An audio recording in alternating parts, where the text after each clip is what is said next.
Louvado seja o nome do nosso Senhor.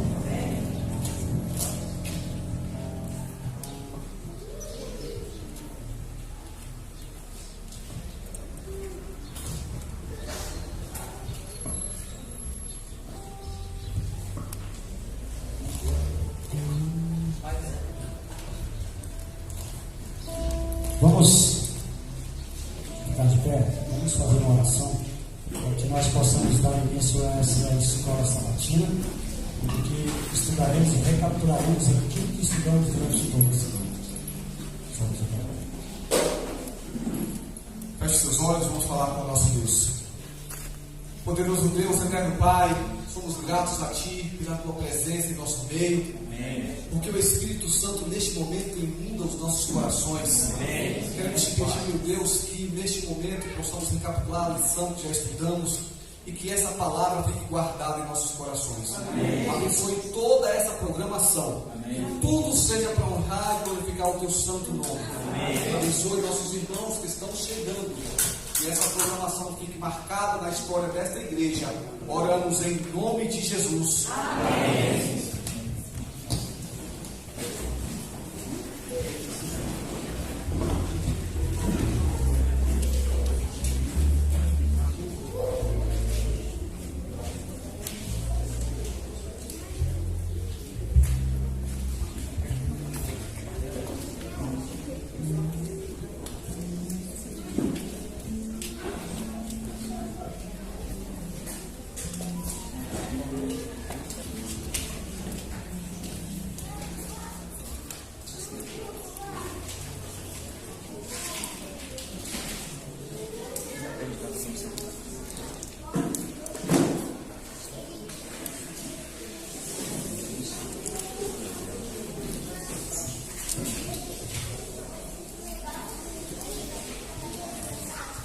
Bom dia.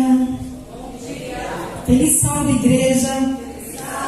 Louvado seja o nosso Deus, porque estamos todos unidos aqui, juntos, louvamos o nome desse Deus grandioso e maravilhoso. Amém? Amém. Nós somos o Quarteto Reggae e o nosso desejo e sonho é pregar para todos que Jesus está voltando. E um dia, esse Deus maravilhoso enviou seu filho aqui para morrer por mim e por você. E ele carregou uma cruz. E essa cruz era para mim. Essa cruz era para você. Mas ele nos ama tanto que ele veio aqui só para fazer isso. E essa canção fala, neste momento, desse sacrifício. A composição do quarteto que o Senhor enviou para nós. E à tarde nós estaremos cantando mais canções do quarteto. Feliz. Bom dia. Bom dia. Feliz sábado a todos. Para nós, do Quarteto Reggae, também é um prazer muito grande estar aqui nessa igreja. Eu me chamo Lídia e faço segundo contrato. Bom dia, igreja. Bom dia. Feliz sábado a todos vocês. Eu me chamo Lúcia, faço soprano. Eu e a Kelminha fazemos soprano. Então nós temos uma troca. Tem hora que eu estou no primeiro, ela está no segundo. Tem hora que eu estou no segundo, ela está no primeiro. E aqui a gente se completa. E é uma alegria estar aqui essa manhã. Obrigada pelo convite. Desde já, nós viemos assim, bem alegres. Estávamos ansiosos, né? Nem dormimos direito para estarmos aqui. Então eu tenho certeza que vai ser um dia muito agradável com a presença do nosso Senhor Jesus. Me apresentando, eu sou a Ana Lídia e faço o primeiro contrato. Bom sábado a todos. Para nós é uma alegria muito grande, né? Eu não conhecia aqui o distrito de São João da Aliança com Goiás. E nós já vemos há alguns dias aí fazendo uma divulgação, né, dessa caravana aqui nessa região. E o Quarteto Reggae, na minha pessoa, Kelma, canto o primeiro soprano, como a Alice já me apresentou. Estou muito feliz de estar aqui louvando o nome do nosso Deus com vocês. Que vocês se sintam realmente tocados com as nossas canções. Amém.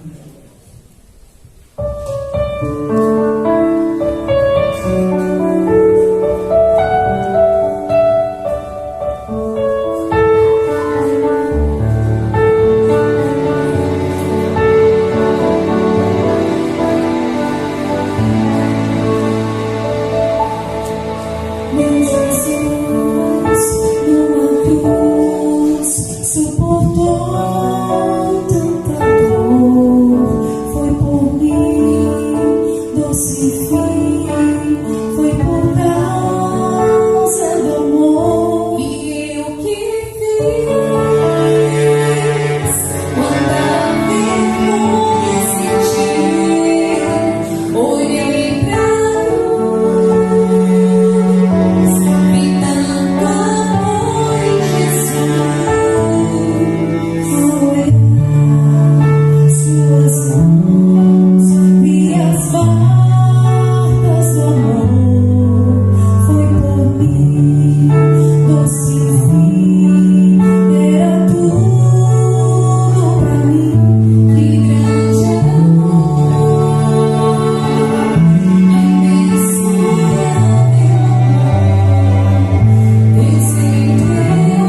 Não usar linguagem vulgar e não ingerir bebidas alcoólicas.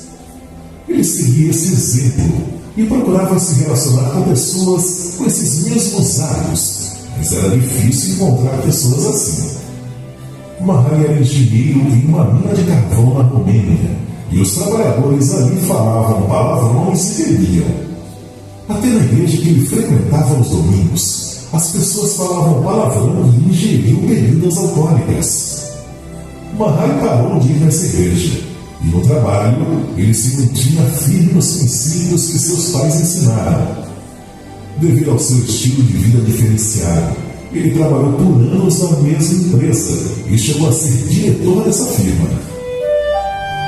Após uma carreira de sucesso, Marie se aposentou e esperava desfrutar os anos da melhor idade.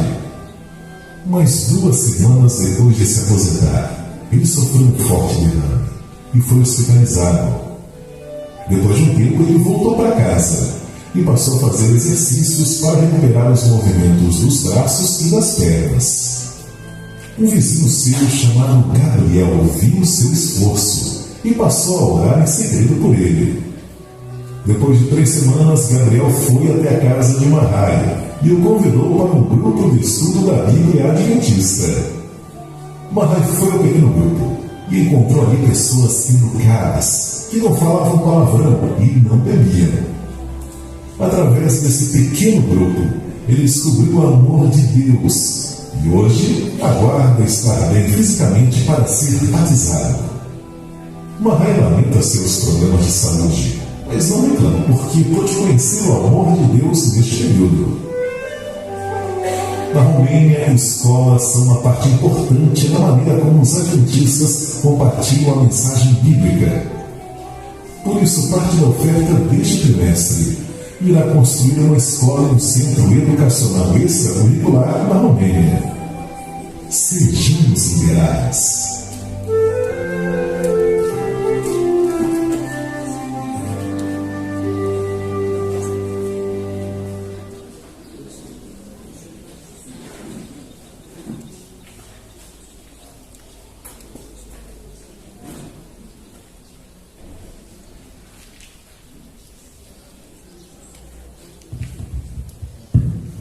Bom dia, feliz sábado.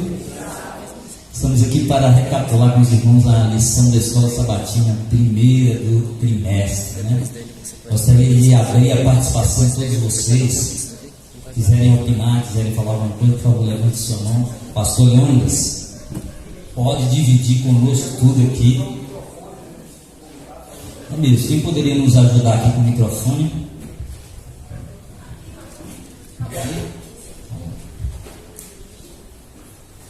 Aquele púlpito aqui seria útil para mim, tá difícil aí? Vamos conseguir? Para a gente ter um apoio aqui para a palavra.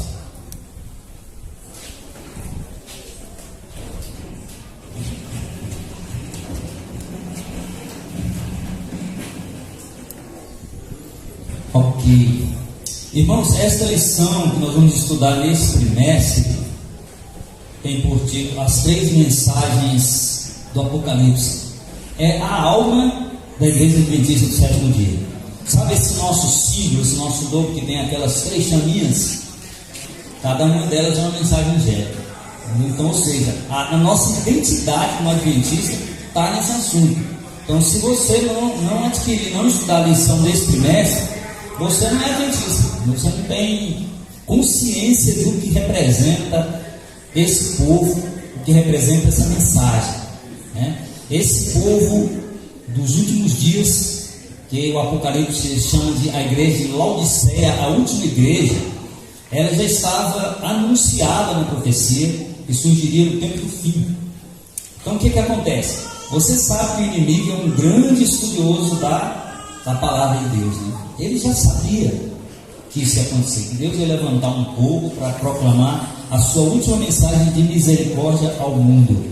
Então ele também levantou outros movimentos para tentar contrapor, para tentar diminuir o efeito dessa mensagem perante o mundo.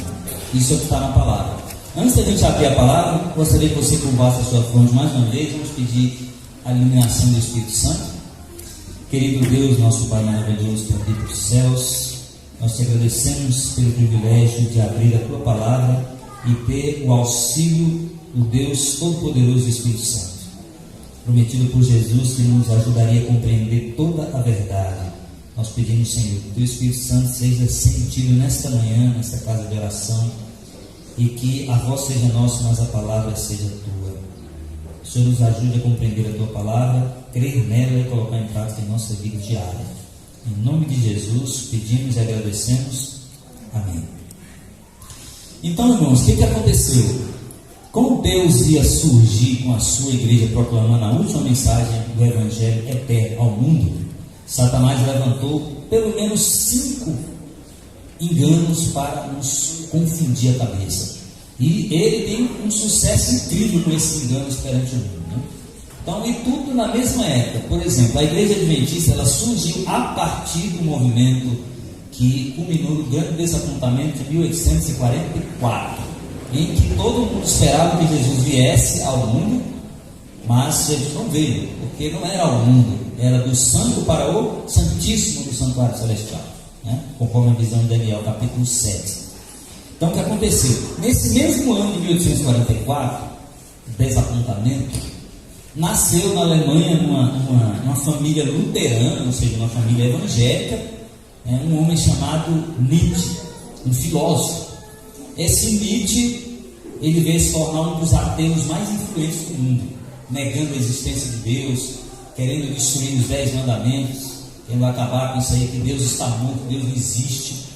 Então, ele fez grande sucesso, vendeu muitos livros aí com essa sua filosofia pagã, certamente vindo direto daquela fonte daquele anjo caído, né?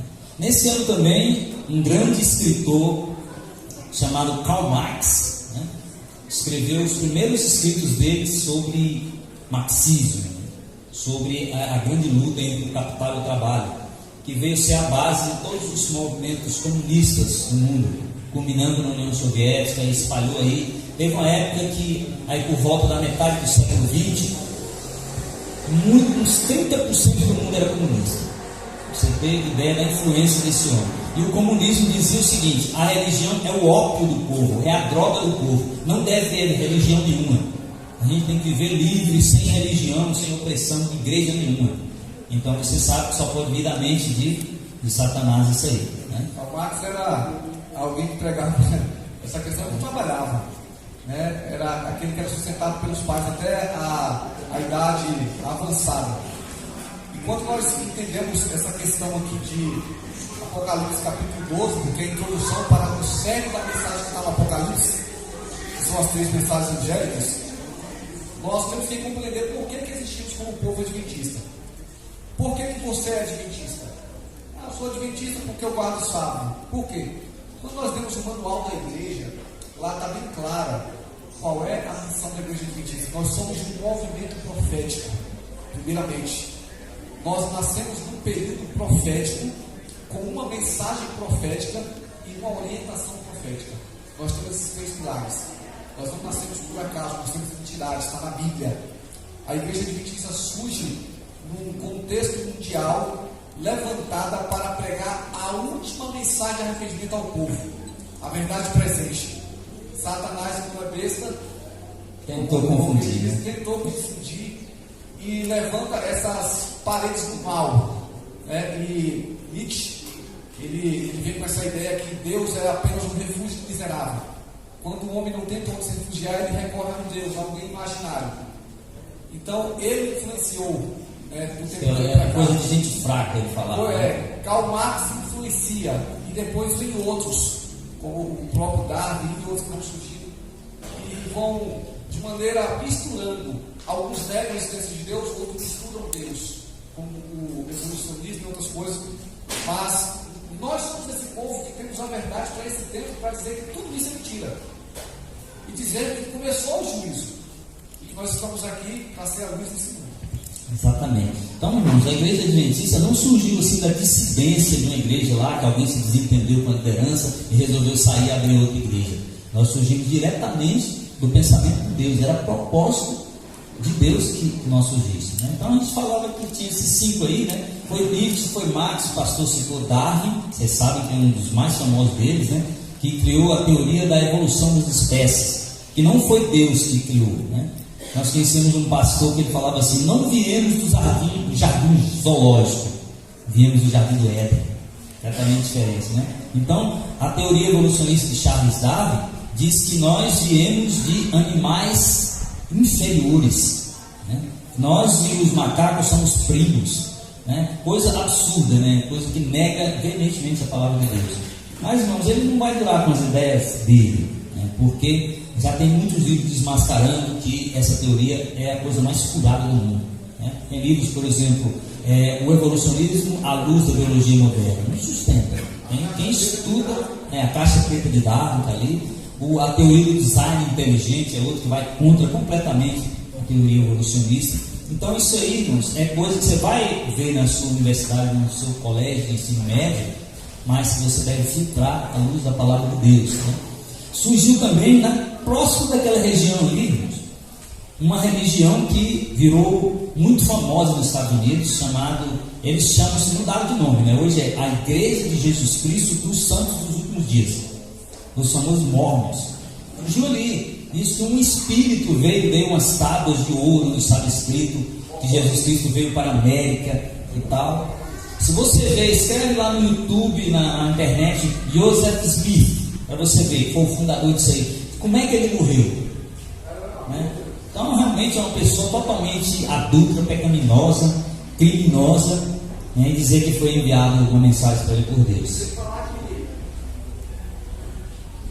Três pessoas que supostamente viram as placas que Luiz Moroni entregou para ele, brigaram com ele e saíram para a igreja. Ou seja, se essa igreja fosse realmente dada por Deus, por que começar com confusão, né? E a maneira com que ele morreu, como foi que ele morreu. Então, são surgimentos de contrafações da verdade contra o Satanás. E sabe por que Satanás levantou esse movimento mormonismo?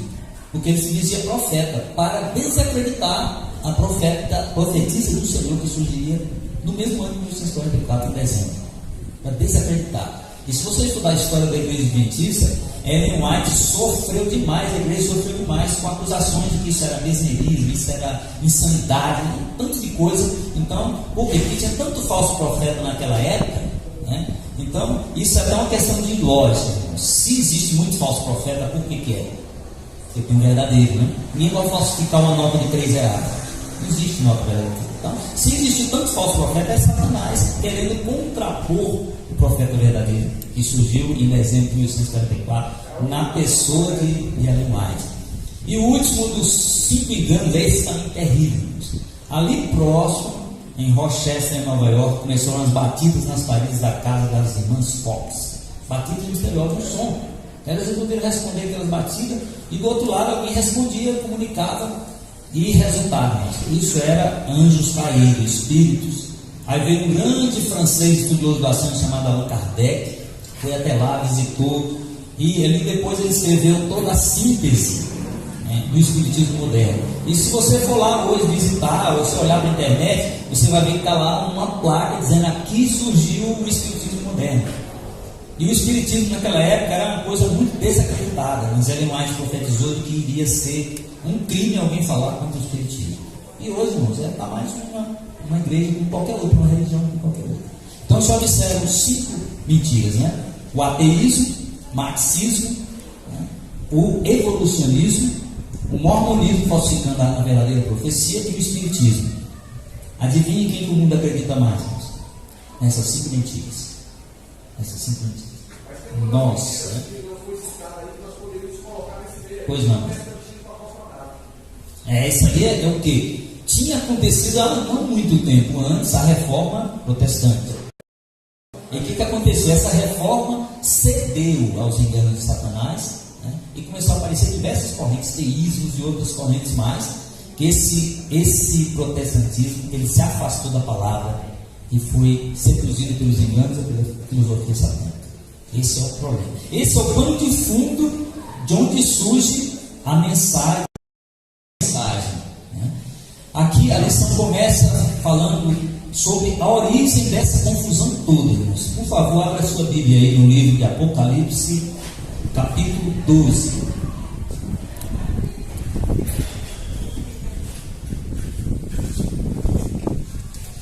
O Apocalipse, irmãos, ele é escrito em forma de espelho ou de plasma. Como é que é isso? O primeiro capítulo, ele tem ligações com o último. O segundo capítulo tem ligações com o penúltimo. O terceiro com o antepenúltimo, até chegar no centro. E o centro é a alma da mensagem. E adivinha qual o capítulo central? 12. Por quê? Alguém fala assim, mas como central é aqui que fala da guerra no céu, de Lúcifer se tornando Satanás? É porque, irmãos, aí começa a história de quem tenta confrontar Jesus Cristo e é derrotado, foi lá, é e será sempre até o final. Entendeu? Esse é o ponto. Então, a lição colocou o título assim: Jesus vence, Satanás perde. Ponto final. Entendeu? Isso aí é o ponto-chave. Então, a gente lê aqui que a lição fala que houve uma guerra aonde? No céu. Como assim? O céu é um lugar perfeito, no lugar onde Deus habita. Pois é, mas a Bíblia mostra que foi lá no céu que aconteceu o primeiro conflito e a primeira guerra. Para você aprender, decorar os 3 textos chaves dessa guerra, é Apocalipse 12, você colocando mais 2, você chega em 14, você vai para Isaías 14. E se você dobrar o 14, vai para quando? 28, é Ezequiel 28. Facinho de gravar, né? Apocalipse 12, só as 3 vogais. A e E. Apocalipse, Isaías e Ezequiel. 12 de Apocalipse, 14 de Isaías e 28 de Ezequiel. Esses 3 capítulos juntos te dá o pano de fundo de como é que aconteceu a destruição do céu. Entendeu? A origem do mal. Origem do mal. Porque não tem como haver amor sem haver liberdade. Não tem como haver escolha sem haver opção. Entendeu? Então, tem que necessariamente, para você ser um ser moral livre, para você ter liberdade de escolha, é preciso que você tenha a possibilidade de escolher, de não escolher Deus. Entendeu? Nunca tinha acontecido. Mas um dia, o principal anjo do céu, ele fala que ele era perfeito em todos os seus caminhos. Não havia nenhuma mancha de pecado nele. Mas de repente, houve um estopim. Ellen White diz nos seus livros que fala a respeito da história da redenção de patriarcas e profetas, que Deus anunciou a criação do planeta Terra e a criação do homem. E o agente dessa criação, aquele que ia falar, haja tal coisa, era Jesus Cristo. E era anunciado. Então, o Pai, o Filho e o Espírito Santo iam participar dessa criação especial de nós, seres humanos do planeta Terra. E o que aconteceu? Satanás achou estranho ele não ser convidado para participar. Mas ele era uma criatura, ele não era uma criatura. Entendeu? Ele era o top das galáxias, em termos de criatura. Essa é a base do conflito. Então, de repente, ele se orgulhou demais da sua aparência, do seu poder, da sua glória, e sentiu inveja de Jesus Cristo. E cobiçou o lugar que era exclusivo de Deus, exclusivo da divindade. Então aí, irmãos, essa cobiça, essa inveja, esse orgulho deram origem a uma raiva profunda no coração de Lúcio. E ele começou, mistério da iniquidade. Nunca vai haver explicação. Se houver explicação, você justifica isso. Não tem como. Então ali, irmãos, ele começou a remoer aquilo ali. E foi pelos corredores, entre aspas, não sabemos como é que é a arquitetura do céu, saiu fazendo a cabeça dos anjos. E Deus vai deixando, até a hora que Deus chamou todo mundo para conversar. Ele apresentou todas as suas reclamações contra Deus. Jesus Cristo foi chamado para dar o parecer de Deus. Deu o parecer de Deus. E Deus falou assim: e agora? Qual é a decisão de vocês? Meio a meio. Metade para cada lado. Aí começou uns que estavam do lado de Jesus convidando os amigos, o Espírito Santo trabalhando nos corações, estavam contra-argumentando. Sei que no final da história, 2 terços ficaram do lado de Jesus e 1 terço ficaram do lado de Lúcio. E Deus confirmou. Vocês têm certeza, vocês estão conscientes da decisão que vocês estão tomando, vocês fazem ideia das consequências? Fazemos, tenho certeza. E Lúcio falava assim: vocês já foram longe demais. Se vocês voltarem, vocês vão ser humilhados, vão ser massacrados. E eles ficaram com Lúcio. Aí depois que eles decidiram, irmão, Deus falou é o seguinte: não há mais um lugar no céu para vocês. Retire-se. Sabe o que Satanás falou? Não vou sair não. Quem pode me tirar daqui? Nossa. Aí o bicho pegou. Olha o texto aí de Apocalipse 12, versículo 7 a 9. Houve guerra no céu. Miguel e os seus anjos guerrearam contra o dragão. Também pelejaram o dragão e os seus anjos. Todavia, não prevaleceram, perderam. Nem mais se achou no céu o lugar deles. verso 9: e foi expulso o grande dragão, a antiga serpente que se chama Diabo e Satanás, o sedutor de todo mundo. Sim, foi atirado para a terra e com ele os seus anjos. A lição até nos faz aqui um exercício da gente na segunda-feira, da gente identificar esses símbolos aí do capítulo 12, né? Então, por exemplo, quem é Miguel? Quem é Miguel? Miguel é um nome hebraico que é em forma de pergunta. Ele fala assim, Mihael, é a pronúncia, né? Mihael, em termos de interrogação, né? Quem é como Deus? Porque Jesus falou assim, eu e o Pai somos um. E quem foi que disse, eu serei semelhante ao Altíssimo? Lúcifer. Só que ele não queria o caráter de Deus, ele queria o poder de Deus. E agora não tem como, né? Tem atributos de Deus que são comunicáveis, a graça, o amor, a bondade, a longanimidade, mas tem atributos de Deus que não são comunicáveis, é exclusivo dele, não tem como passar para ninguém. Tem, por exemplo, onipotência, onisciência, eternidade, onipresença. Satanás queria o impossível, entendeu? Ele queria o impossível, ele queria ter o papel que Jesus tem na divindade. Então, Miguel, quando Satanás falou assim, eu serei semelhante ao Altíssimo, Jesus falou assim, Mihael, ou seja, quem pode ser igual a Deus? Ninguém pode ser igual a Deus, entendeu? Então, Miguel, daí em diante, passou a ser o nome de guerra de Jesus Cristo. Quem é militar, ou conhece como é que é o meio militar, tem os apelidos lá que são os nomes de guerra, né? Então, Jesus, toda vez que ele está lutando contra Satanás, ele é Miguel. Então, quando você vai ler em Daniel, você vai ler em Judas, você vai ler em Apocalipse que fala Miguel, é Jesus Cristo lutando contra o inimigo e como sempre, vencendo, sempre vencendo. Não diz aquele, sempre vencendo, nunca vitorioso. Então, quem é o dragão? Está identificado, né? O dragão é o diabo, é um anjo, querubim caído, entendeu? Se tornou um enganador, um sedutor. Ele que deu voz àquela cobra lá no Jardim do Éden, entendeu? Aquela guerra que aconteceu em Gênesis 3, né, da serpente contra a mulher, também está relatada no capítulo 12, a mesma serpente contra a mulher. Só que a mulher agora representa a igreja, e a serpente não era serpente coisa nenhuma. A Apocalipse diz que quem estava falando era Satanás. Ele usou a serpente como médium, entendeu? A boca da serpente mexia, mas quem fazia esse movimento não era a serpente, era ele. Ele domina a mente de animais e de pessoas, entendeu? Então ele usa isso em uma sessão espírita. Primeiro foi lá através dessa cobra que ele falou assim, certamente não morrereis, mentindo descaradamente, contrapondo a palavra de Deus. Deus falou assim, no dia que vocês comerem do fruto dessa árvore, conhecimento do bem e do mal, certamente morrereis, né? E Satanás falou assim, não morrereis. Então você acha, irmãos, que ele vai respeitar a sua opinião, se ele contrapôs a própria palavra direta de Deus, né? Então ele é o dragão, é o diabo, é Satanás. Se você olhar no dicionário, tem uns 30 nomes, entendeu? Não é bom nem a gente falar. Ele é enganador. E nos últimos dias que nós estamos vivendo, ele levantou esses 5 enganos que eu falei para vocês, entre tantos outros, né?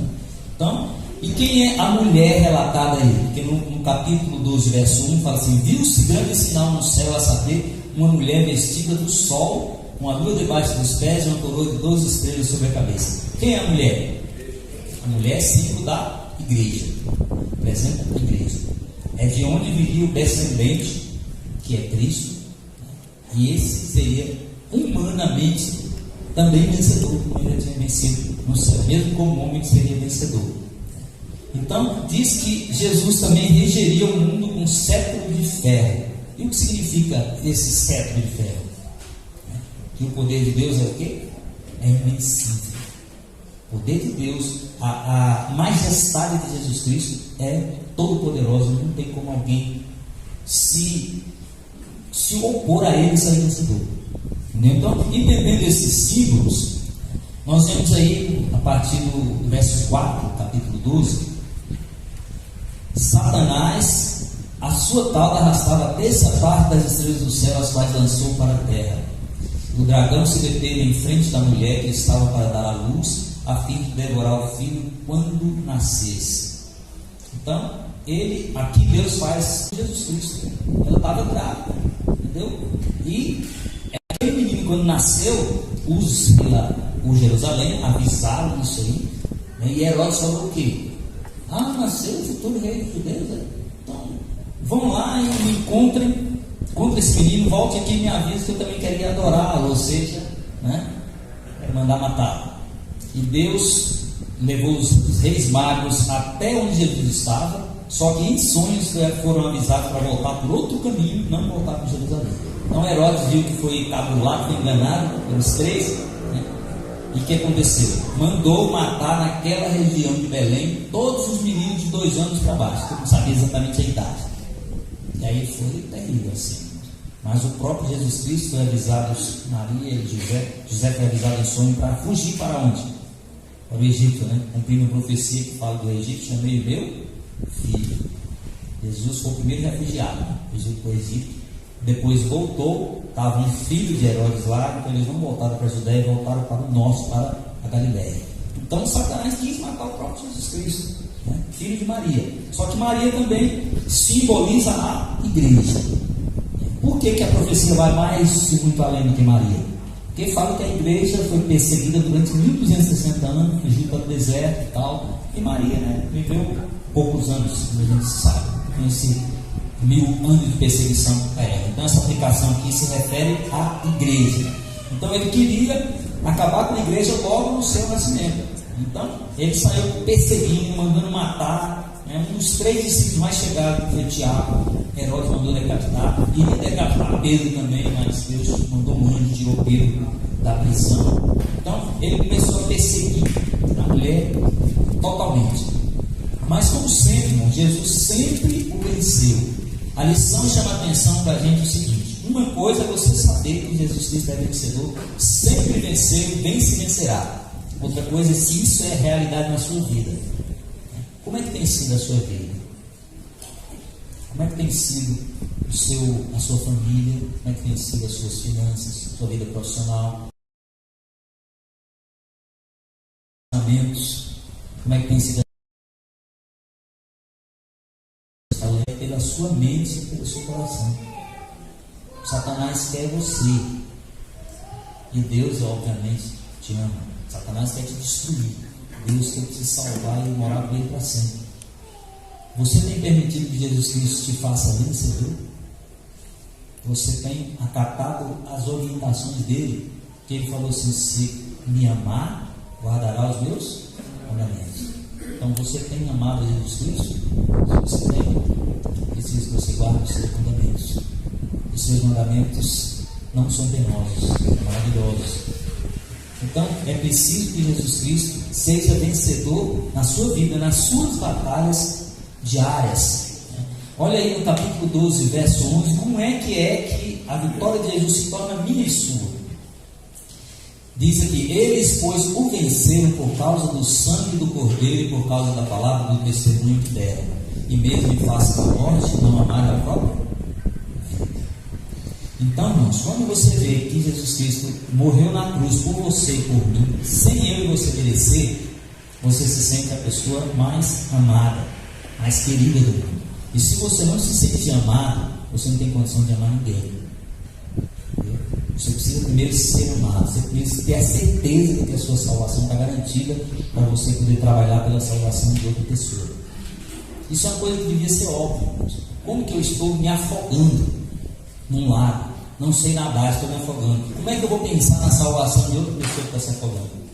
Não existe. Agora, como eu sei nadar, como eu estou num barco, como eu tenho um bote salva-vida, eu posso agora pensar em salvar outra pessoa.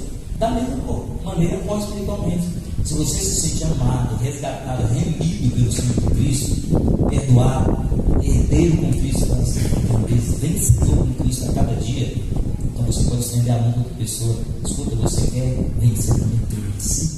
Você quer tornar Jesus Cristo o seu guerreiro, o seu comandante que te vem dar a vitória a todas as batalhas da sua vida? Você precisa aceitar essa salvação e esse perdão. Depois que você aceitar, você vai então anunciar aos outros. Lembra da mulher samaritana junto ao poço?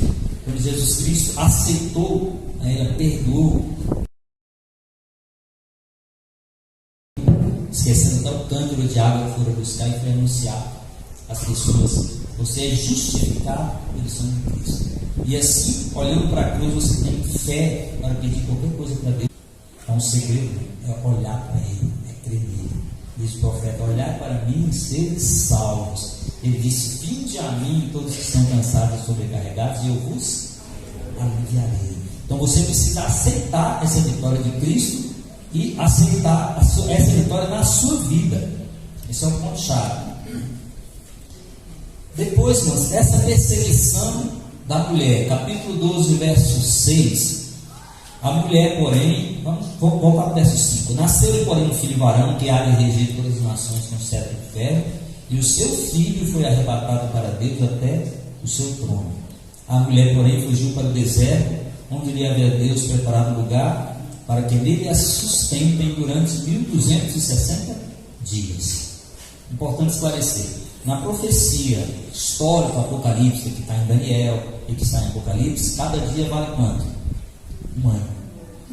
Porque se você for pensar cada dia vale um dia mesmo, nenhuma profecia bate. Não confere nada, ficaria como falsa profecia. Não combina com os termos, com as datas. Mas quando você considera cada dia com um ano, igual aconteceu com aqueles espias que foram espiar a terra lá, e que passaram 40 dias espiando a terra, e quando voltaram as pessoas não acreditaram no relatório verdadeiro, mas no falso. Deus falou o seguinte: para cada dia que os espias visitaram a terra, vocês vão passar um ano no deserto. Eles passaram 40 anos no deserto. Há um princípio aí de ano. Nesse tipo de profecia, cada dia vale um ano. Então, quando o texto diz que a mulher, que é a igreja, fugiu para o deserto, e que nesse deserto Deus tinha preparado um lugar para ela e que ela seria sustentada, diz que seria 1260 anos. Então, o que é o deserto?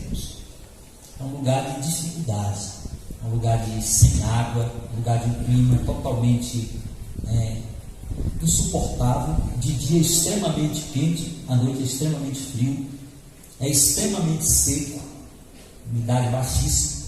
Então, é um lugar de passagem, não é um lugar de ficar. Pode ser que na sua vida esteja acontecendo algo terrível, você está passando por um sofrimento, um deserto. Hoje à tarde você vai ver nos testemunhos algumas histórias que mostram aí o deserto que muitos de nós têm passado. Mas nunca se esqueça: o deserto é um lugar de passagem, não é um lugar de você ficar. Então, a igreja seria o quê? Clandestina. Essa igreja aqui é uma igreja invisível. Deus tem duas igrejas: uma igreja visível e a igreja invisível. A igreja visível, hoje, é Laodiceia. A igreja adventista do sétimo dia, ela é a detentora dos oráculos de Deus. O Apocalipse 12, 17 fala que esse restante da descendência da mulher, essa igreja remanescente que sobrou das outras igrejas, ela guarda os mandamentos de Deus e tem algumas traduções que falam assim: mantém o testemunho de Jesus. No capítulo 19, 10 diz que o testemunho de Jesus é o espírito da profecia. Então, o espírito de profecia que escreveu toda a Bíblia, usou os escritores que escreveram toda a Bíblia, se manifestaria de novo nos últimos dias na pessoa de Ellen White, e uma igreja ia guardar os mandamentos e ia manter esse material. Quem é que é detentora dos oráculos sagrados revelados a Ellen White? A igreja adventista do sétimo dia. O mundo não acredita nisso. Nós estamos espalhando essa mensagem, estamos distribuindo aí milhões de livros durante o conflito para mostrar essa mensagem ao mundo. Então, o que acontece? Viver na clandestinidade, como igreja invisível, durante a maioria do tempo, sendo perseguido, e depois, historicamente, foi aberto um lugar, uma oportunidade para que a igreja que queria guardar os mandamentos de Deus, queria servir a Deus conforme a sua consciência tivesse liberdade para isso. Então, o que aconteceu? No século XVI, a América recebeu a igreja perseguida na Europa, e nos Estados Unidos, através de uma colônia chamada Rhode Island, um homem chamado Roger Williams estabeleceu dois princípios que foram a base da nação americana, que é liberdade de culto e liberdade de consciência, política. Então, eles resumiram o seguinte: uma igreja sem papa e um país sem rei. As pessoas seriam livres para viver o que eles quisessem viver. Tanto que lá nos Estados Unidos tem milhares e milhares de igrejas, tem igreja do diabo mesmo assim na placa: igreja de Satanás, e ninguém pode mandar fechar, porque lá tem liberdade para todo mundo. Quem quiser que vá lá, todos os igrejas. Então, o que acontece? Passou 1260 anos, começando quando? no ano 538. Por quê? Porque o imperador romano oriental chamado Justiniano fez uma lei. Ele primeiro conquistou a Itália, né, com a sua sede do Império Constantinopla, e conquistou a Itália, e ele passou a Itália para as mãos do bispo de Roma, o Papa, e ele deixou um exército com ele, o exército da Santa Sé, e disse que ele podia fazer o que quisesse com quem discordasse da igreja. Podia prender, podia condenar, podia matar. Então ele fez o edito de Justiniano e deu essa autoridade para o Papa. E o Papa venceu os povos que estavam contrapondo a ele, finalmente no ano 538. E aí você aplica agora os 1260 anos, vai parar em que ano? 1798. O que aconteceu nesse ano? Aconteceu que Napoleão Bonaparte, né, tinha sido eleito lá para presidente da França, e ele deu um alto golpe, né? Ele se auto-titulou imperador. Ele passou a dominar toda a Europa, e aí um que estava dificultando as coisas era o Papa. E ele foi, mandou o seu general Berthier lá em Roma, sequestrou o Papa, tirou ele do poder e ele morreu no exílio. Então ali terminou o período de 1260 anos em que a igreja sediada em Roma perseguiu a igreja verdadeira, que guardava os mandamentos de Deus. Então isso foi um período. Mas um pouquinho antes, isso aí foi no final do século XVIII, no início do século XVI, a América acolheu então os perseguidos, e a partir da América Deus novamente levantou o seu povo. No século XIX foi então levantada a igreja adventista do sétimo dia para pregar essa mensagem. Então a missão chama-se o remanescente do tempo do fim. Está em Apocalipse capítulo 12, versículo 17. O 16, para você situar a América recebendo, né? A terra, porém, socorreu a mulher, e a terra abriu a boca e engoliu o rio que o dragão tinha arrojado de sua boca. Irou-se o dragão contra a mulher e foi pelejar, foi fazer guerra com os restantes da sua descendência, os que guardam os mandamentos de Deus e têm o testemunho de Jesus, e se pôs em pé sobre a areia do mar. Então, irmãos, a América recolheu, pois não, pastor?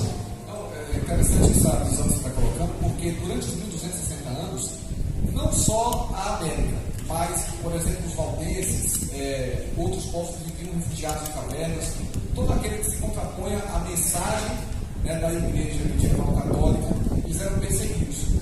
Mas por que nós somos os remanescentes e não a mulher? Porque quando João vê no capítulo 12, verso 17, as características da igreja do tempo do fim, ele fala os remanescentes dessa igreja. Quando eu vou para o Apocalipse 17, verso 6, João tem uma visão de uma mulher embriagada com o sangue do santo, e quando ele vê aquela mulher, ele se admira com um grande espanto. São duas mulheres. Nós pensamos, a igreja de Deus e a igreja de Satanás. Amigos, é a mesma igreja. A igreja do capítulo 12, ela se apostatou, porque no princípio ela era pura. Quando houve uma junção com o império, que ela passou a ter poder, ela começou a perseguir. Então João se admira ver que aquela mulher que era pura, agora está perseguindo. Então nós não somos da mulher, nós somos os remanescentes da mulher, que permaneceu fiel. Então, hoje, nós temos essa mulher, que é remanescente daquela mulher que se apostatou, que perseguiu, que matou, que ainda vai ter poder, e no final ainda vai fazer as mesmas atrocidades, vai perseguir. Importante colocação do pastor, porque se mulher simboliza a igreja, apareceu outra, prostituta, meretriz. Ou seja, uma igreja caída, uma igreja falsa, né, chamada de prostituta. E dessa o inimigo não percebe, com essa ele não irou, ele fez que a aliança com ela, ele se representa através dela. Então, por isso que nós somos o remanescente, o restante, né? E o restante, segundo a palavra de Deus, é aquilo que sobrou de bom, aquilo que sobrou do que Deus pretendia fazer. Né? Então a gente vê que sempre, em todas as épocas, Deus tinha os seus representantes, né? Tinha o seu remanescente final, aquele que sobrevive, aquele que preserva o plano de Deus, aquele que estabelece a vontade de Deus, que sofre com isso, é óbvio, né? Está sob perseguição terrível do inimigo. Então a ira do dragão é especialmente contra você, que é remanescente de Deus, que guarda os mandamentos de Deus e tem o testemunho de Jesus. Ou seja, mesmo que dentro da igreja adventista, se você não fizer isso aqui, Satanás vai te deixar você não boa. Você não guarda os mandamentos, você não está nem aí com o espírito de profecia. Né? Pastor Jacó de Oliveira falava o seguinte: obedece tudo que Deus te manda aí na sua igreja. Se não deixar, ele pode vir para cá, que aqui a gente deixa, que tem vaga para você. Vem para cá. Ninguém vai trabalhar você servir a Deus conforme digamos da palavra de Deus da sua consciência. Então, vem para cá. Então, nós somos esse remanescente do tempo do fim, que nós vamos pregar. A mensagem que nós vamos estudar a partir de semana que vem será pregada por esse remanescente. Esse remanescente, as pessoas adoram jogar pedra. Mas eu gostaria de destacar para vocês, minutinhos finais, o seguinte: Mateus 24,14, Jesus faz a seguinte afirmação: e este evangelho do reino será pregado a todo mundo, para testemunhar a todas as nações, então virá o final. Adivinha quem vai pregar?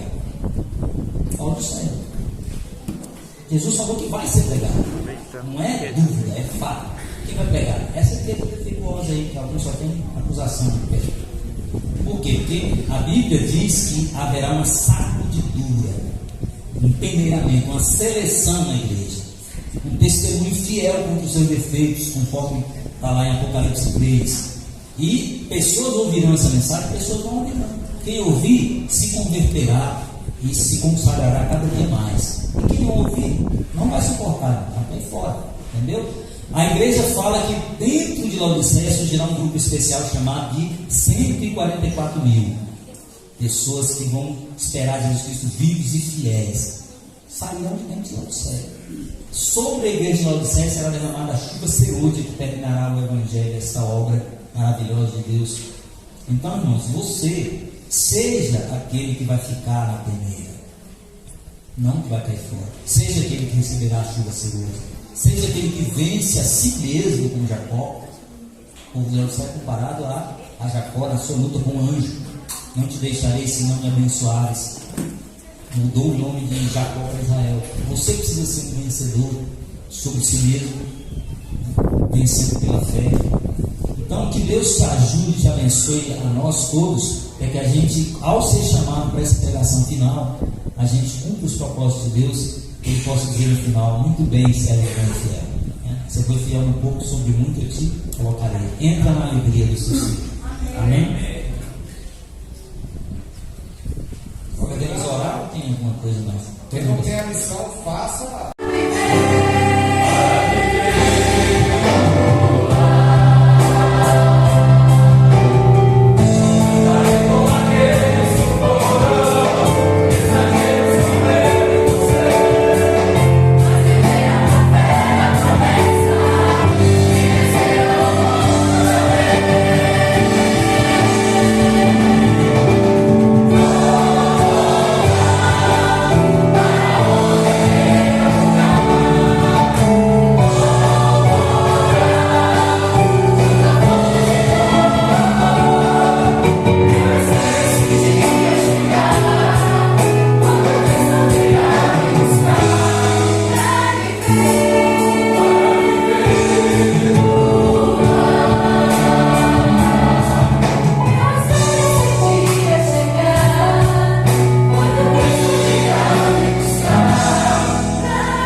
oração maravilhosa, assim como exaltamos o nome de Deus agora nesse momento, vamos dizer para Ele agora que Ele é o centro da nossa vida.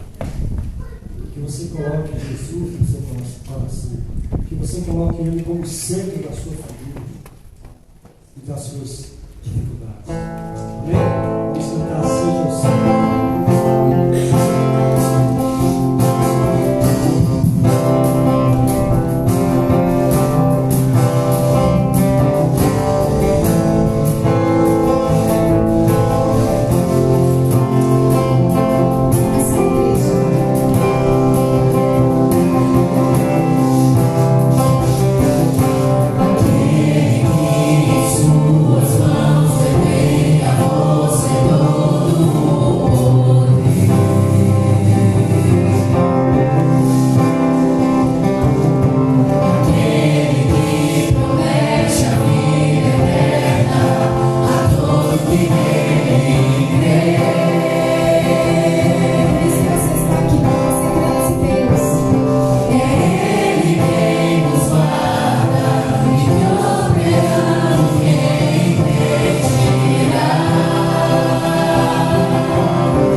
começou a aparecer, a associação deu 20 mil.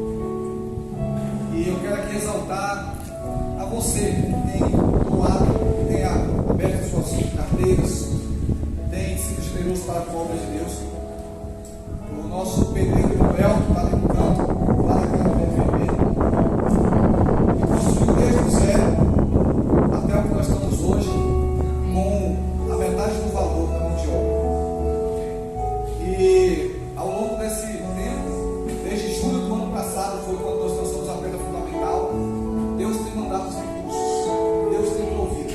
Eu quero aqui agradecer, vem cá, irmão Tito, nosso tesoureiro que tem feito um trabalho excepcional, e que só nessa semana deu R$25 para a obra de Deus. Não é para exaltar o irmão, é para que você também se sinta animado em ajudar na obra de Deus. O irmão Eudia, nosso tesoureiro, ele colocou R$25 além do material a preço de custo que ele tem colocado no material de construção que ele tem. Então, desde a mão de obra, do material, ao engajamento de cada irmão. Irmãos, eu tenho aqui na minha mão R$1.000. Sabe o que é isso aqui? Isso aqui é milagre. Milagre. O irmão Dé ontem, ali em pé, lá na sonoplastia, através da sua esposa, chegou e falou: pastor, uma ofertinha para a construção da igreja. Estamos nesse ponto. Já temos o blindex comprado, o piso comprado, o forro comprado e a pintura.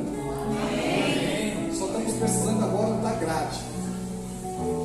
Grave essa data. 12, não é de outubro não. 22, perdão. 22 de julho estaremos inaugurando essa igreja. Então até lá, continue contribuindo, continue fazendo a sua parte. Com certeza teremos um belo tempo para que o nome de Deus seja exaltado. Amém? Amém. Vou passar aqui na mão do nosso tesoureiro, que vai fazer o depósito direto pela verba 55, que vai ficar para a construção da nossa igreja.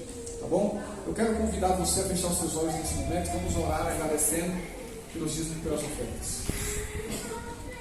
Poderoso Deus, obrigado, meu Deus, porque o Senhor tem derramado bênção sobre a vida dos teus filhos. Amém. Se temos o privilégio de devolver aquilo que pertence a Ti, é porque primeiro o Senhor nos deu. Amém. E neste momento queremos colocar uma vez mais nas Tuas mãos poderosas o término da construção dessa igreja, que será uma casa para a salvação e oração de todos os povos. Que o Senhor abençoe ricamente aos nossos irmãos que têm se empenhado em ajudar na construção da Tua igreja. Somente o Senhor pode ajudá-los, somente o Senhor pode retribuir. E sabemos que a eternidade é o maior presente que o Senhor nos deu através do sangue do Teu Filho, Jesus Cristo. E neste momento, meu Deus, queremos agradecer por tudo que o Senhor tem feito e exaltar o Teu nome. Oramos em nome de Jesus. Amém. Obrigado, Deus. E o capítulo é o 3. Alguém sem Bíblia aí? Alguém está entre nós sem Bíblia? Alguém ali, alguém sem Bíblia? Está sem Bíblia, amigo? Cadê o nosso diácono aí, diácono? Uma Bíblia para esse amigo nosso aqui que acabou de chegar. Qual é o seu nome, amigo? Gleisiel. Gleisiel? Gleisiel. Gleisiel. Gleisiel. Acertei, né? Você está no melhor lugar do mundo, cara. Fica tranquilo, fica calmo, aperta o cinto que vai dar certo. Tá bom? Ajuda ele aí, irmão, a achar aí. Êxodo capítulo 3. Só depois que o Gleisiel achar, a gente vai continuar. O irmão ali, o nosso diácono está ajudando ele. Os outros diáconos, se puder aí ao redor, pelo menos as pessoas que estão ali fora, ficar concentradinhas, ouvindo o nosso sermão, vai ser ótimo. Beleza? Pega seu celular aí agora. Está vendo o celular? Põe o modo avião nele aí. Porque não tem nada que esteja lá fora seu que Deus não esteja cuidando. Amém? Ah, André, eu deixei alguém doente lá. Fique tranquilo. Deus vai cuidar. André, eu deixei. Fique tranquilo. Deus vai resolver por você. Amém? Acharam? Quem achou, levanta a mão direita. Quem achou, levanta a mão direita. Mesmo que seja no celular aí, ó. Achou? Levanta a mão direita alta aí, irmãos. Levanta todo mundo. Todo mundo. Põe a mão na Bíblia aí. Põe a mão na Bíblia lá no Êxodo capítulo 3. Olha aqui para mim. Olha. Feche seus olhos e vamos orar. Bondoso Deus, querido Pai, obrigado por esse momento ímpar em que podemos sentir a brisa suave do Santo Espírito falando aos nossos corações, transformando a nossa vida e mudando tudo aquilo que precisa ser mudado em nós. Eu estava olhando aqui quando eu cheguei hoje, 7h20 mais ou menos, nós chegamos aqui e comecei a olhar essa área aqui que vocês estão instalados. Olhando para isso, eu percebi o tamanho do desafio que essa igreja tem. Não é só o desafio do tempo, que é um ponto de honra para os irmãos aqui, mas é o desafio de tornar esse tempo cheio como ele está hoje. E Deus vai usar a maneira de trazer as pessoas. Deus vai fazer isso, porque se você não fizer, as pedras falarão. Mas Deus quer usar você, o membro da igreja de São João da Aliança, para ir lá fora e testemunhar para essas pessoas quem é esse Deus que habita neste lugar. O tremendo desafio que Deus colocou na sua mão, e é você, meu irmão, que tem que fazer. Não adianta, não é o pastor, não é o diácono, não é o teu colega de banco aí, é você que tem que fazer esse desafio. É você que tem que sair para a rua, é você que tem que falar para o seu vizinho, da direita, da esquerda, da frente. É você que tem que testemunhar no trabalho, na escola, na faculdade. O desafio é de vocês. Deus colocou isso na mão de vocês. Façam isso com o máximo esmero possível, né? Que bom que a gente anda por aí, Carlos, José Wilson, e encontra irmãos que dão tudo que tem por essa obra e por este tempo. Amém por isso. Amém. Vamos ler lá.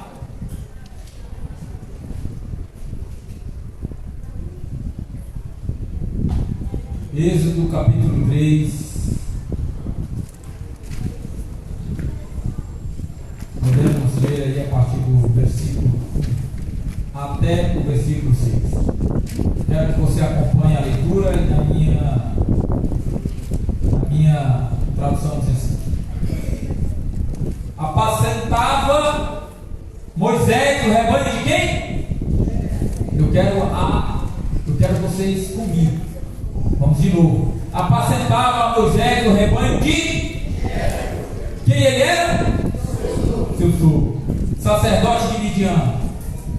E levando o rebanho para o lado ocidental do deserto, chegou ao monte de quem?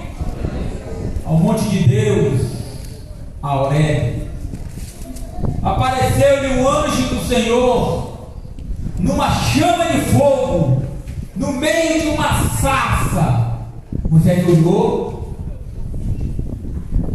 e eis que a sarça ardia no fogo, e a sarça não se consumia. Então disse consigo mesmo. Moisés olhou, viu que não conseguia, e disse consigo mesmo: irei lá e verei essa grande maravilha, porque a sarça não se queima. Vendo o Senhor que ele voltava para ver, disse do meio da sarça, chamou e disse: Moisés, Moisés. Ele respondeu: eis-me aqui. Deus continuou: não te chegues para cá, tira as sandálias dos pés, porque o lugar em que estás é terra. Disse mais: eu sou Deus de teu pai, o Deus de Abraão, o Deus de Isaque, o Deus de Jacó. Moisés escondeu o rosto porque temeu olhar para Deus. Vamos tirar algumas liçõezinhas desse texto maravilhoso. Tem muitas lições para a gente aprender aqui. E que texto abençoado, né?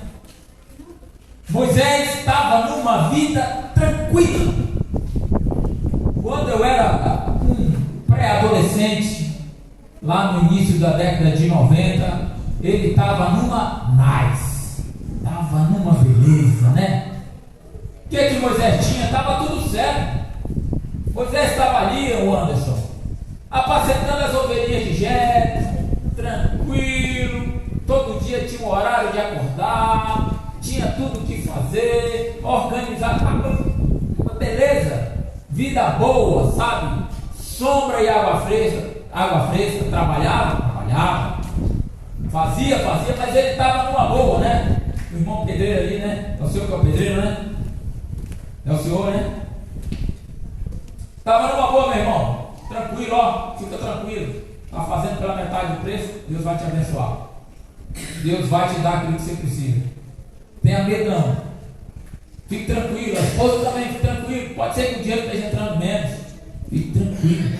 Deus está cuidando de você. Está cuidando da sua família.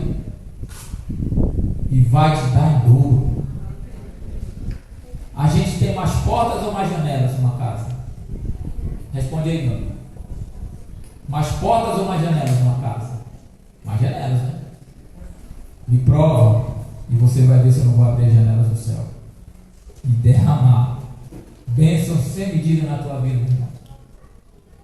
Lá estava o Moisés, tranquilo, calmo, apacentando as ovelhas lá de Jetro, sabe? Estava bem demais, estava tudo certo, o dinheiro estava entrando, ele estava cuidando da vida dele. E aí de repente ele ali, tocando as ovelhas, vem quem? Um anjão mesmo, poderoso, pastor, daqueles assim, dobrado, primeira dama, dobrado mesmo, sabe? Cara parrudo, forte, bonito. E ele não veio só não, ele veio com alguns apetrechos, para a coisa ficar mais impressionante, ele veio logo em chamas. Tem lá os Vingadores, tem lá o Quarteto Fantástico, né? É ele que tem um cara das chamas lá? Não sei se é ele, né? Veio logo pegando fogo, o anjo. E aí Moisés viu aquela situação ali, deve ter, né, se assustado. Uma coisa, quem é que se aproximou? Ele ia embora, parece que ele, o texto indica que parece que ele ia embora, né? Você lê o texto curiosamente, pausadamente, parece que ele não deu muita trela, primeiro ponto, mas ele parece que coçou o olho ali e falou: que isso? Vou voltar. Quando ele se aproxima, então Deus fala com ele, diz ele: para, tira as sandálias e pode se aproximar. Essa aqui é a minha interpretação, tá, irmãos? E pode se aproximar, porque essa terra aqui é oração. E ali Deus começa a fazer um chamado. Depois você lê o texto todo. Deus começa a fazer um chamado para Moisés, para tirar um povo que estava cativo, sendo escarnecido, maltratado. O povo chorava, o povo queria sair das garras dos egípcios. E os egípcios não sabiam o que aquele povo tinha. E Deus começa a dizer: olha, eu quero que você tire o meu povo de lá, Moisés. E Moisés começa a inventar um monte de desculpas. Ele começa a dizer: não dá, Senhor, como é que eu vou fazer isso? E no texto lá, no capítulo 3, se você ler, Deus vai falando para ele: olha, você vai falar assim, mas eu vou aonde? Olha, você vai falar com o faraó. Mas quem sou eu para falar com o faraó? Você é o ungido de Deus agora. Problema nosso que Deus está chamando o tempo todo a gente está não querendo ir. Puxa o freio de mão e às vezes o carro desce mesmo na ladeira com o freio de mão puxado. E Deus é te chamando, e Deus é te atraindo, e Deus é te buscando o tempo todo. Moisés começou a dar um monte de desculpas para ele não atender o chamado de Cristo, o chamado de Deus. Moisés, aqui, presta atenção em mim, irmão. Moisés não tinha a menor noção de quem ele seria. Moisés não tinha a menor noção dos dons e talentos que ele tinha. Moisés não tinha a menor noção das coisas que ele ia passar. Moisés não tinha ideia nenhuma, meu irmão. Nada. Zero das coisas que iriam acontecer com ele.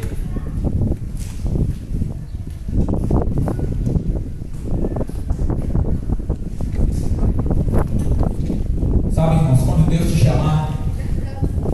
Deus te chamar para algum lugar, te fazer um convite, pelo menos vai lá ver o que é. Pelo menos vai lá olhar o que Deus está te pedindo. Não adianta Deus estar falando com você e você com o coração duro. Vai lá falar com o teu vizinho que você é um adventista do sétimo dia. Vai lá falar você conheceu um Deus eterno, que morreu, mas ressuscitou, hoje luta por nós, é o nosso advogado.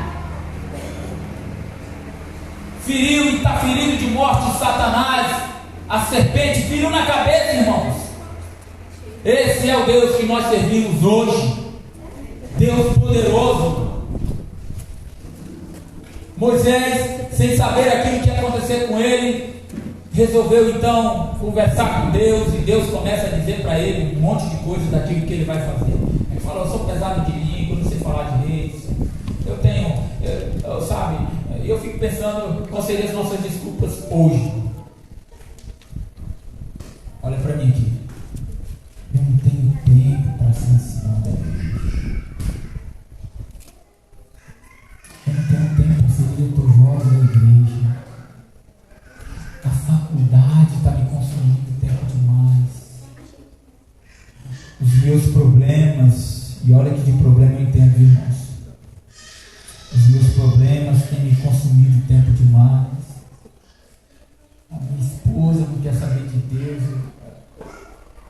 Meu marido também não quer saber de Deus, então não pega o carro para não complicar. E estou desempregado, né? Eu não quero. Eu estou doente. Minha família está doente. Por isso eu não quero mais ajudar a igreja. Aí eu deixo aqui alguns líderes sofrendo, não dou nem a mão para ajudar. Pastor correndo, esse pastor na lama ano passado, vi ele na lama lá cuidando da gente ano passado, numa moto, chegando todo lameado para fazer um programa. Essa é a igreja que também participa das mesmas desculpas que Moisés deu no passado, a gente quer dar hoje.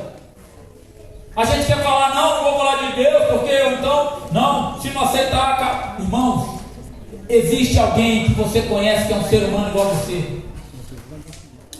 Um ser humano que chora, que se arrepende, que erra, que falha. E nós somos muitos hoje. Muitas vezes nós tratamos as pessoas como nós não queremos ser tratados. E achamos que temos todo o direito de reivindicar quando a gente não gosta das coisas. Moisés começou ali a falar: Senhor, não quero, eu estou ruim, sabe, não dá, sabe. E aí ele se depara com uma coisa extraordinária, né? Fora do comum. Uma sarça que ardia em fogo, porque o fogo foi trazido pelo anjo, e a sarça não se queimava. E ele curiosamente se aproximou, ouviu Deus falar com ele. Deus começa ali a fazer todo o convite para Moisés. Sabe? O problema é que tem gente que parece que vai ver a sarça arder, mas não vai querer. Parece que tem gente que vai ver o anjo descer, pegando fogo, mas não vai querer. O problema é que tem gente que está ouvindo todo dia Deus chamar você para cá, dizer para você: sai dali, sabe, você vive ali, mas sai dali e vem para cá. Aqui é um lugar seguro, aqui é um lugar gostoso, aqui tem irmãos maravilhosos que vão te amar e vão cuidar de você. E muitas das vezes eu e você ficamos ali titubeando sobre aquilo que Deus quer. Será que é isso? Será que não é, sabe? A gente quer ficar apacentando ali, igual estava Moisés, tranquilo, calmo, cuidando das suas ovelhinhas. Não quero ficar aqui no meu emprego, eu não quero problema, não quero nem dizer que sou adventista. Eu não quero nem dizer que eu conheço a Deus. Eu não quero nem ter contato com esse Deus, senão eu vou conhecer, vou ficar com o meu coração em dúvida. E aí a gente vem fazendo a missão de Cristo e encontra cada história no decorrer do nosso caminho. E uma das primeiras coisas que a gente começa a entender quando a gente começa a servir a Deus é que Ele cuida de tudo. Uma das primeiras coisas que a gente consegue entender aquilo que Deus faz na nossa vida, é que não adianta você correr, não tem para onde você ir. Deus vai cuidar de você. Deus é tremendo em tudo que Ele faz. E olha para a sua vida agora. Olha aqui, irmão. Olha para você agora. Da onde Deus te tirou, onde você veio. Deus não faz nada por acaso. Deus, Ele é intencional. E porque Ele é intencional, eu tenho certeza que eu estou aqui também, agindo pelo poder que Ele nos deu, para ser intencional com você.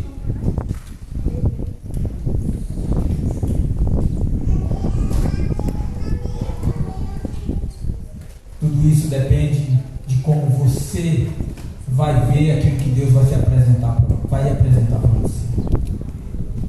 Pode ser que para mim e para você Deus não apareça numa sarça ardente. Pode ser que para mim e para você Deus não abra o céu e fale direto conosco. E como eu queria, pastor, que Deus me ajudasse um pouquinho e falasse comigo no meu ouvido assim, sabe? Eu não ficasse com dúvida às vezes. Eu ouvisse audivelmente Ele me dizendo sim ou não. Facilitaria tanto a minha vida. Mas eu preciso crer a respeito disso.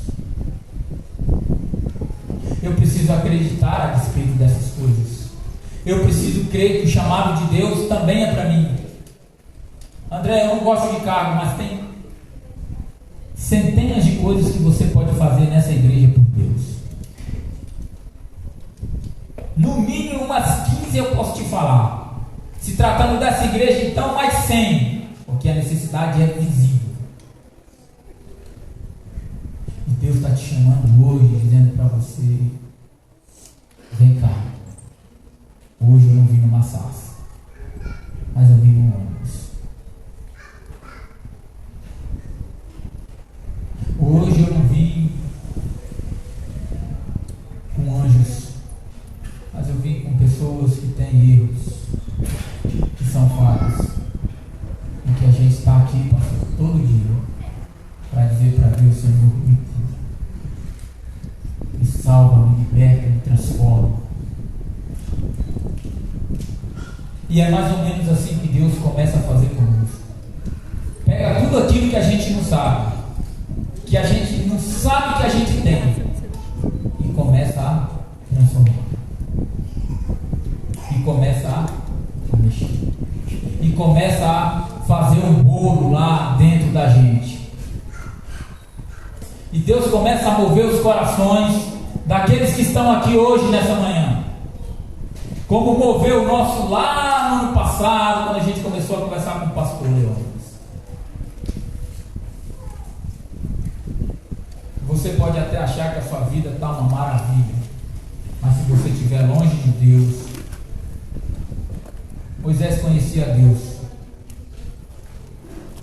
mas mesmo assim, ele não queria ouvir a voz de Deus, ele não queria o chamado, ele estava preso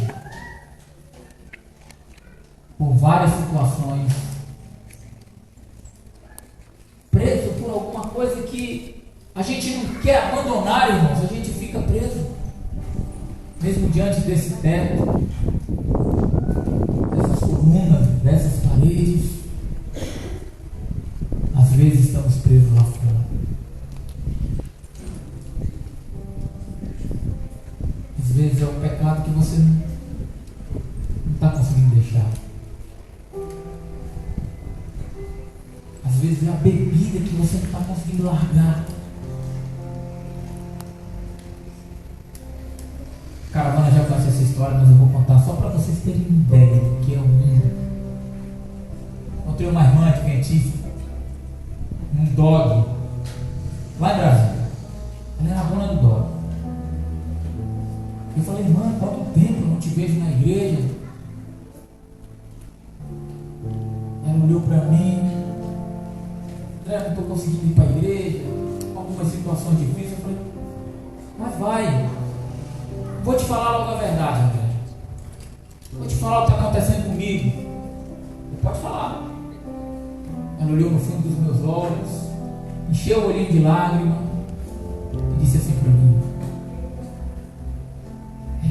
quando eu vou limpar a casa, eu ligo a música no forró. E me dá uma vontade danada de beber. Eu olhei para ela, irmãos, sem saber muito o que dizer. Em algumas situações pegam a gente de surpresa. Eu disse para ela: olha, não é só você que passa por isso, não. Eu também tenho as minhas lutas. Eu também tenho as minhas dores. E a tua vontade é diferente da minha. A sua é de beber. E hoje eu sei que a sua vontade é bem diferente da minha. E hoje eu sei qual é a sua vontade, mas você não sabe qual é a minha.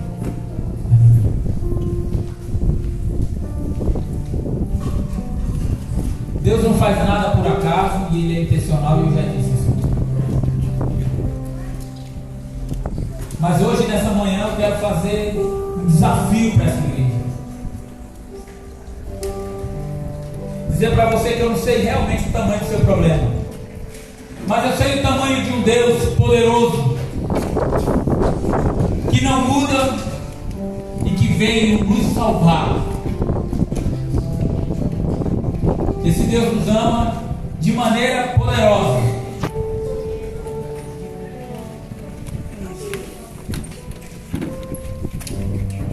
Tem um menininho que está deitado aqui na frente.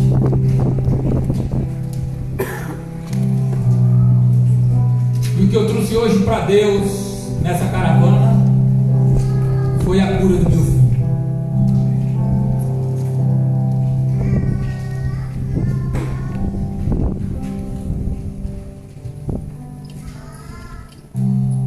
O que você trouxe hoje para Deus?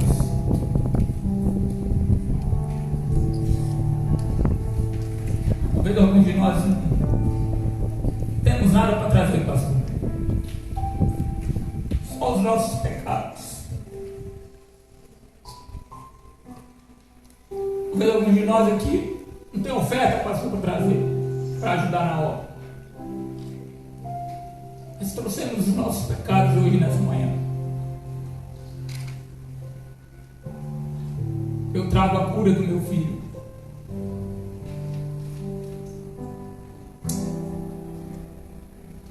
E hoje eu quero dizer para você que eu acredito, mesmo sem ele ainda estar curado, eu acredito. As lutas que eu tenho vivido nesses últimos 5 anos viraram a minha vida de cabeça para baixo. E se a única coisa que você trouxe hoje nessa manhã foram os seus pecados, Deus fala que vai receber. Fique tranquilo e fique em paz. Ele é tudo para você. Querendo você ou não, igreja, Ele vai voltar para te levar para um lugar melhor, para dizer para você que tudo tem solução, que nada foi em vão, que nada foi, que você nunca foi tão longe aonde Deus não possa te alcançar.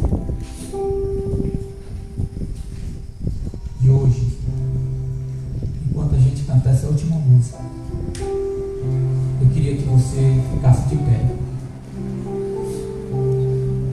para dizer para Deus, amém? Para dizer para Deus que você veio deixar para Ele hoje aqui. Você não vai voltar e nem vai sair dessa igreja sem deixar o que você trouxe hoje. Seja o teu pecado, a tua luta, a tua cura, o teu problema de saúde, o teu problema financeiro, a tua fidelidade. Nós vamos deixar hoje aqui e vamos sair daqui bem diferente de quando entramos. Ouça essa música.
até sobre os meus servos e sobre minhas servas derramarei o meu espírito naqueles dias e profetizarão.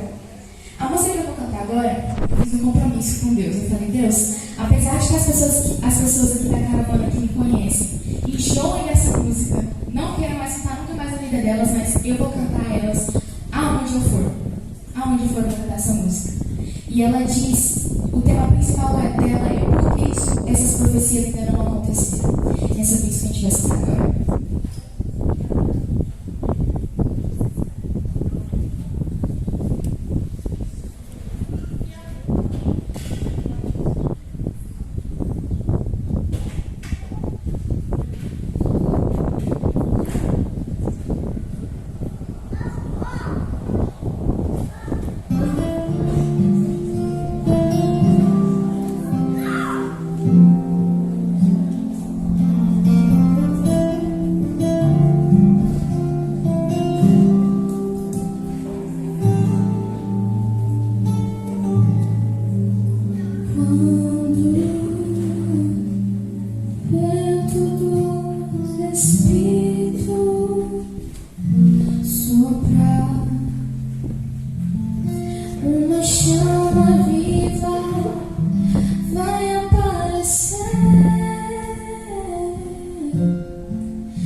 Yeah.